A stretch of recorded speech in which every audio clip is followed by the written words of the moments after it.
Michel Drac, bonjour. Bonjour. Michel, tu es diplômé d'école de commerce, cofondateur du site internet scriptoblog.com et ancien membre d'Égalité et Réconciliation. Tu es aussi essayiste. Tu as publié en 2009 Crise ou coup d'État sur la crise économique mondiale. Est-ce que tu peux nous résumer, pour ceux qui ne l'auraient pas lu, le contenu de cet ouvrage?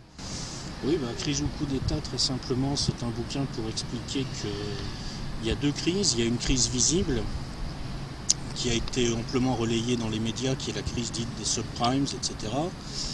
Et puis derrière, il y a une autre crise qui est beaucoup plus profonde, qui est une crise du modèle occidental, confrontée à la montée d'autres pôles de puissance à l'échelle géostratégique. Et ce que j'explique dans Crise ou coup d'État, c'est qu'en réalité, la crise des subprimes et l'ensemble des événements qui se sont déroulés entre, disons, la mi-2007 et la mi-2009, ça correspondait à la façon dont, à travers la crise visible, les oligarchies voulaient organiser leur gestion de la vraie crise qui est derrière et qu'on ne voit pas, et qui est une crise beaucoup plus globale du modèle occidental dans son ensemble et de la mondialisation.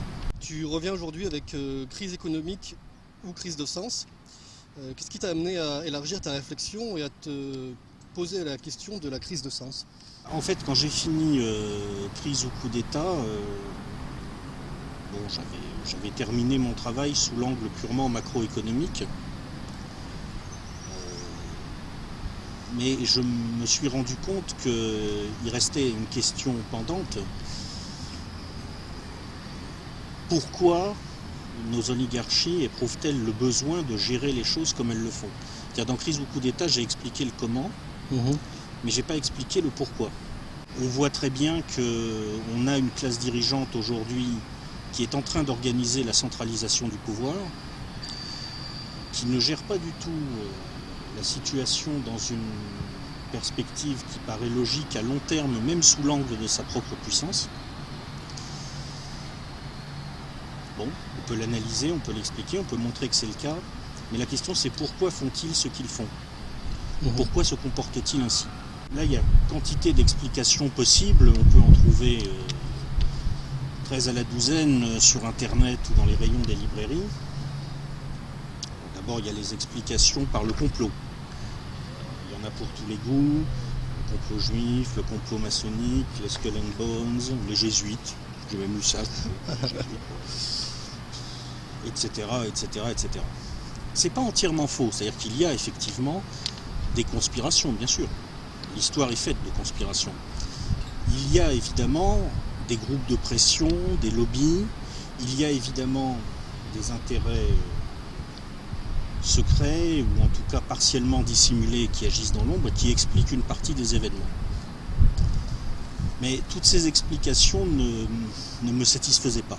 Qu'il existe un lobby pro-Israël aux États-Unis et en Europe, c'est évident.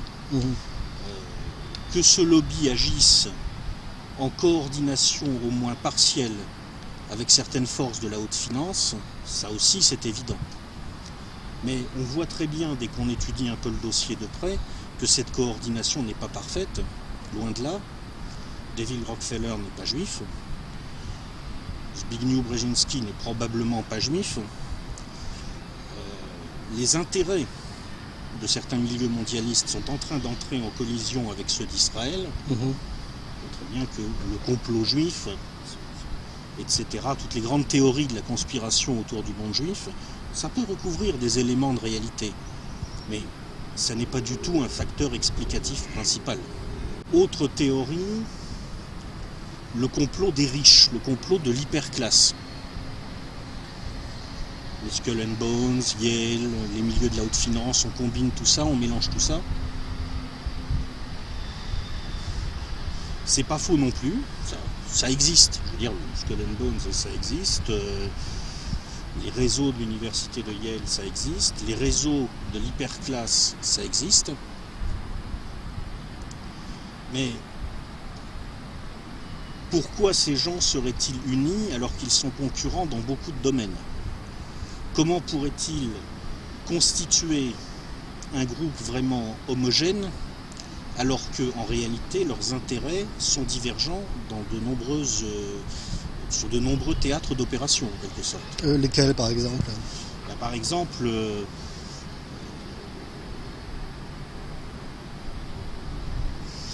si on prend ce que l'on appelle l'hyperclasse, en gros, plus exactement le sommet de ce groupe, quelques milliers d'individus et de familles qui possèdent en réalité, en pratique, une grande partie de la planète, pourquoi faudrait-il que nécessairement la très grande bourgeoisie allemande, par exemple, et la très grande bourgeoisie britannique fassent cause commune? La très grande bourgeoisie britannique s'appuie sur la City, la très grande bourgeoisie allemande s'appuie sur l'industrie. Les intérêts de la City et ceux de l'industrie allemande ne sont pas nécessairement les mêmes. Aujourd'hui, on a un cas très net, par exemple, aux États-Unis, avec la coexistence à l'intérieur de l'administration Obama de gens comme Rahm Emanuel, qui sont clairement dans le lobby pro-Israël, et d'un conseiller plus ou moins occulte comme Brzezinski, qui a récemment déclaré que si les chasseurs israéliens survolaient l'Irak pour bombarder l'Iran, il faudrait les abattre. Ouais. Bon. Donc, on voit bien que l'homogénéité supposée de ces milieux, ça ne fonctionne pas. C'est plus compliqué que ça. Et puis, en réfléchissant sur cette base, je me suis dit aussi, est-ce qu'il faut toujours imputer la responsabilité à ces petits groupes qui sont au sommet et qui manipulent tout le monde? C'est vrai que ces groupes manipulent tout le monde, c'est vrai qu'ils impulsent un certain nombre d'évolutions qui provoquent les catastrophes. Mais ils ne sont pas les seuls coupables. Il suffit d'avoir fait un petit sondage autour de soi chez Monsieur Tout-le-Monde pour se rendre compte que Monsieur Tout-le-Monde, lui aussi, très souvent, il participe de la catastrophe. Combien de fois on va rencontrer un petit bourgeois, on va dire, qui vous répète servilement ce qu'il a pu lire dans l'Express ou dans Le Point? Pourquoi est-ce qu'il répète servilement? Pourquoi est-ce qu'il n'opère pas de critique de ce qu'il lit? Probablement la cause des causes, derrière l'ensemble de ces évolutions, derrière les mécanismes que j'ai décrits dans Crise ou coup d'État, en profondeur, c'est une crise du sens. En fait, c'est le début de l'implosion d'une manière de construire le sens. Le sens, c'est de l'information traitée par un sujet autonome. Ça, c'est la définition de la structure générale du sens. Tu regardes autour de toi, tu as beaucoup d'informations, tu vas extraire une partie de l'information, tu vas la filtrer, tu vas catégoriser les éléments que tu as filtrés, tu vas les placer sur des axes, tu vas articuler ces axes et tu vas créer comme ça un sens. C'est comme ça que ça marche. Ce qui est vrai d'un cerveau individuel est vrai aussi d'un cerveau collectif. D'une certaine façon, on pourrait, par analogie, même si ce n'est pas tout à fait exact, se représenter une société humaine comme un corps humain, avec des fonctions pratiques. Bon, finalement, les restaurants, c'est comme une bouche, les champs, ça fait une fonction de transformation de la matière à des fins nutritives, c'est comme un intestin d'une certaine façon. Et puis, quand on monte tout en haut, le système d'information globale construit par la société, le système d'information et de fabrication du sens, c'est comme un cerveau global. Comment fonctionne le cerveau global des sociétés occidentales? Quand tu fabriques du sens, si tu prends un bouquin de philo, on va t'expliquer qu'il y a 3 façons, en gros, de comprendre le processus par lequel on fabrique du sens. Si tu prends un cours de philo classique, on va te dire, voilà, on peut être aristotélicien ou thomiste et considérer que le sens, en quelque sorte, est dans le monde des idées et qu'il descend dans la matière pour que nous le percevions d'une certaine façon. On peut aussi être libéral, on va dire, ou moderne, moderne dans une certaine acception, disons moderne à la manière plutôt des libéraux, et considérer que le sens n'existe pas dans le monde. que le sens est posé sur le monde par le regard humain. Et puis on peut aussi être hegelien, on va dire, avec la question qui serait très longue à développer de savoir si à partir de là on est forcément marxiste, on ne va pas développer cette question-là, et considérer que le sens est dans la matière et que quand nous l'élaborons, nous ne l'inventons pas, nous le découvrons. Le cerveau global des sociétés occidentales aujourd'hui, il fonctionne à la manière moderne libérale. C'est le regard de l'homme qui crée, qui pose le sens sur le monde, et c'est le fonctionnement du cerveau global de la société occidentale, en quelque sorte, qui fabrique le sens commun partagé. Ça ne renvoie à aucune transcendance, ce n'est pas non plus une dialectique, ce n'est pas un vrai matérialisme au sens philosophique du terme, ça paraît très matérialiste au sens commun du terme, mais au sens philosophique, c'est pas vraiment matérialiste. Le cerveau global des sociétés occidentales passe son temps à coder le réel pour fabriquer un sens que l'on pose ensuite sur la matière. Qu'est-ce que c'est le capitalisme contemporain? C'est ça et rien d'autre. Et ce processus de codage, il se fait, après une longue évolution historique très compliquée que je ne vais pas détailler ici, il se fait fondamentalement à travers l'argent, à travers le signifiant monétaire. Quand on étudie un petit peu l'histoire, quand on étudie l'histoire des empires en particulier, du mode de fonctionnement de cette construction politique particulière qu'est l'empire, on se rend compte que dans toute l'histoire, un empire a tendance à vouloir toujours coder le réel pour l'inscrire dans son système de représentation. Et dans toute l'histoire, à un certain moment, ce qui se passe, c'est que l'empire a saturé en quelque sorte ses capacités de codage du réel. Donc il se met à fabriquer ce que j'ai appelé dans le bouquin du surcodage. C'est-à-dire que ne pouvant plus coder le réel, ne pouvant plus plaquer le sens sur le réel, il va se mettre à fabriquer des territoires de codage au-delà du réel. Et ça, c'est ce qui se passe en Occident depuis quelques décennies. Le féminisme, au départ, c'est une revendication plutôt compréhensible des femmes essentiellement de la bourgeoisie, donc qui ont le temps de se poser des questions et de formuler des revendications. Elles veulent pouvoir penser par elles-mêmes. Elles ont raison d'ailleurs. Très vite, c'est capté, c'est récupéré par le système, en particulier dans le monde anglophone, et ça devient une machine à inscrire les femmes dans le processus de circulation monétaire. L'exemple le plus drôle, d'une certaine façon, c'est la fameuse affaire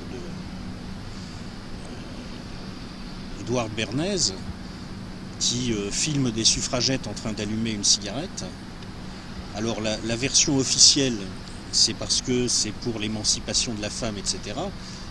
La version réelle, c'est pas du tout pour ça, c'est parce que comme ça les femmes vont fumer, donc ça va augmenter le chiffre d'affaires des compagnies de cigarettiers. Je ne sais plus laquelle avait payé Bernays. Et toute l'histoire de l'émancipation de la femme, depuis 50 ans, si on l'analyse sous l'angle économique, c'est essentiellement ça. C'est comment on va coder cette terre inconnue, en quelque sorte, du système de codage, promu d'ailleurs par les hommes, et qui correspond, quand on l'analyse en profondeur, à des logiques typiquement masculines, comment on va coder la terre inconnue féminine. On va prendre un exemple tellement pathétique qu'il en est à la fois tragique et en même temps drôle, la taxe carbone. Ouais. Bon, la taxe carbone, en fait, ça, à la limite, si on pousse la logique jusqu'au bout, ça veut dire qu'on va te facturer l'air que tu respires. Bon. Alors si on pousse la logique jusqu'au bout, si on va jusqu'au bout de la logique, une fois par mois, on va mesurer ta capacité pulmonaire, on va te dire, monsieur, vous consommez tant d'oxygène, vous rejetez tant de gaz carbonique, donc on vous facture tant. Et quand on analyse un peu ce que ça veut dire qu'on aura fabriqué du PIB. C'est-à-dire que si on imagine, heureusement ils n'iront pas jusque-là je pense, mais s'ils faisaient ça, on te dirait qu'on a fabriqué de la croissance, entre entre guillemets. Ouais, Croissance, tu vois. Qu'est-ce que c'est la croissance? C'est la croissance de l'économie matérielle, c'est la croissance de la vie, c'est la croissance de la production? Non, c'est la croissance du territoire codé. Pourquoi tous ces groupes dont on nous parle seraient-ils si naturellement poussés à travailler ensemble alors qu'en fait ils sont concurrents? C'est peut-être tout simplement parce qu'ils vivent par et pour ce processus de codage. C'est-à-dire que il y a une fraction du cerveau global de la société occidentale qui s'est totalement coupée du reste, qui cherche à prendre le contrôle du reste. Ça porte un nom, ça s'appelle une schizophrénie. Le cerveau global de l'Occident est atteint de schizophrénie, de dédoublement de la personnalité, et le double dans la personnalité est en train de chercher à prendre le contrôle du corps, de l'être dans sa totalité. Alors pourquoi y a-t-il crise du sens? Parce qu'on arrive au moment où ce processus touche ses limites. Là, on voit bien que le système est renvoyé à des contradictions internes qu'il n'arrive plus à dépasser. Pour dégager toujours plus de territoires de codage, il maltraite toujours plus le réel. Alors on va, pour donner de la valeur aux choses, on va fabriquer des pauvres, comme ça les riches, les choses auront plus de valeur pour eux. C'est-à-dire que ce qu'il faut comprendre, c'est que pour coder, pour fabriquer de la valeur, on peut pousser les gens à consommer, mais on peut aussi les empêcher de consommer tout en leur donnant des désirs de consommation. Ça permet d'étendre le territoire du codage symbolique en quelque sorte, sans avoir à étendre le territoire du codage réel. Donc la crise du sens, c'est tout simplement que ce processus de codage et de surcodage est arrivé au bout de sa logique, et que pour sauver ce qui fait leur substance, c'est-à-dire le codage en lui-même, les classes dirigeantes, dans une sorte de course en avant désespérée d'une certaine façon, mais très dangereuse, se mettent en situation d'imposer au corps social quelque chose qui permet de prolonger le système, et qui est un phénomène qui a été étudié par les psychiatres, en particulier par les psychiatres spécialistes des psychopathologies collectives, qui est la paraphrénie. La paraphrénie, ça consiste en gros, là on parle en termes de psychopathologie collective, à fabriquer un monde dit, un monde codé, un monde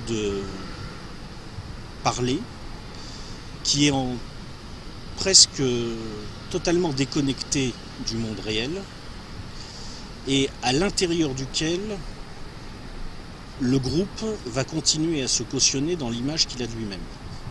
Alors j'ai donné dans le bouquin un exemple, c'est Enron. Enron, c'est très emblématique. Bon, c'est une entreprise en fait qui est sur le plan de l'économie productive ruinée. C'est très drôle d'ailleurs l'histoire d'Enron, parce que pratiquement tout ce qu'ils font dans le domaine du réel, ça foire.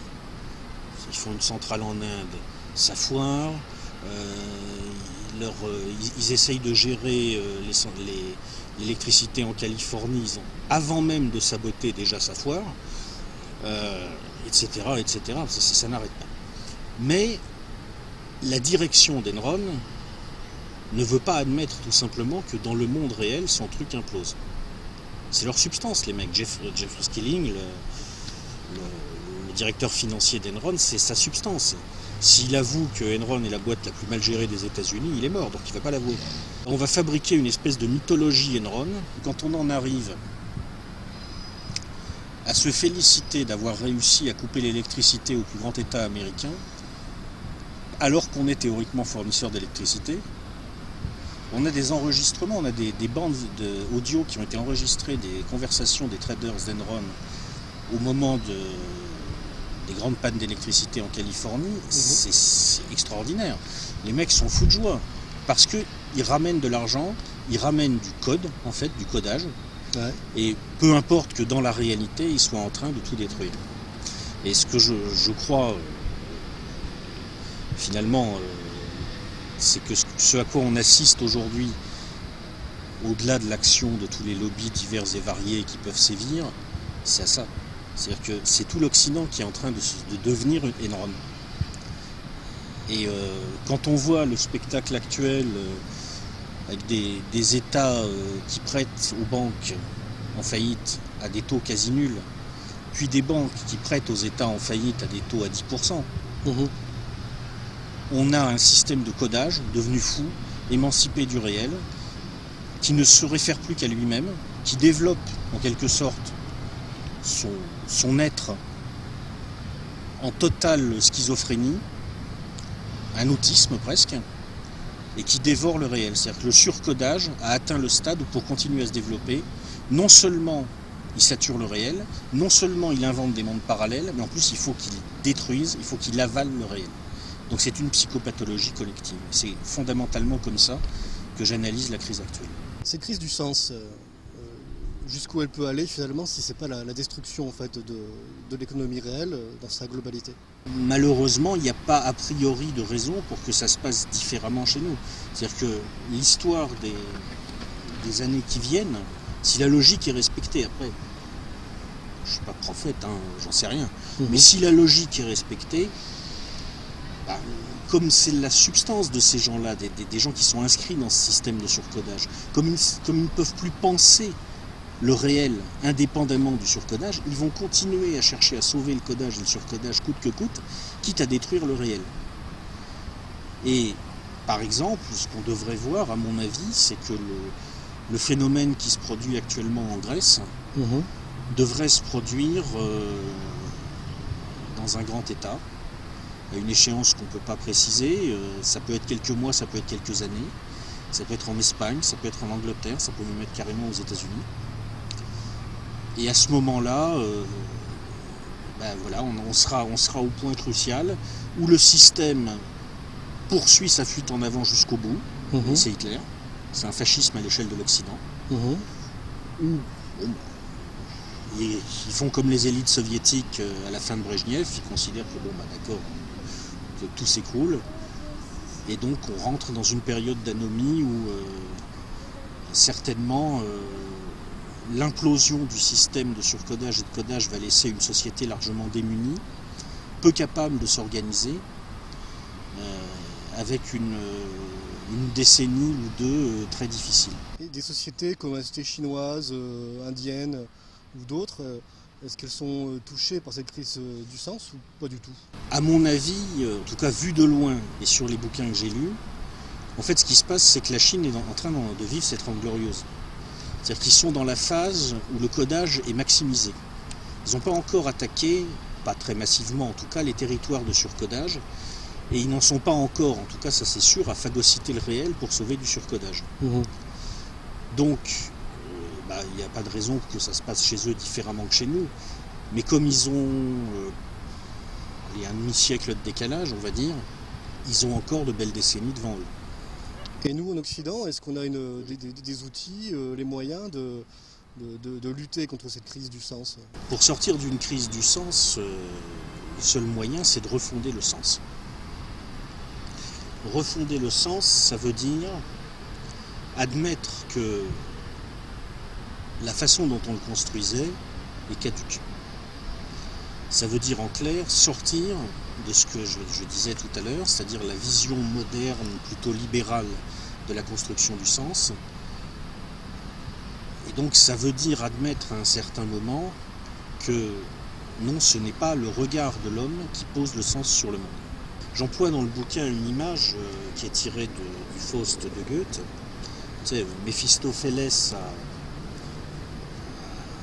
a obtenu l'âme de Goethe si Goethe demande à un certain moment la suspension de l'instant.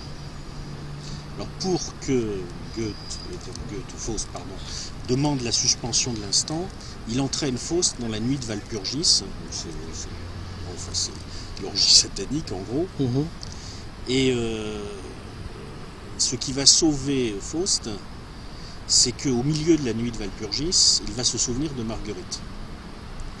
Donc Marguerite, c'est l'archétype féminin, etc. Là, on vit la nuit de Walpurgis, on y est en plein. Ouais. C'est, bon. Ouais. Et je vois pas beaucoup de gens qui vont avoir le souvenir de Marguerite. Merci Michel Drac. Je rappelle que votre ouvrage est en vente sur le site de Scriptoblog. Oui, l'ouvrage est en vente sur le site de Scriptoblog, il va l'être bientôt sur Amazon et il est diffusé en librairie. Et aussi sur le site d'Égalité et Réconciliation. Vous avez raison.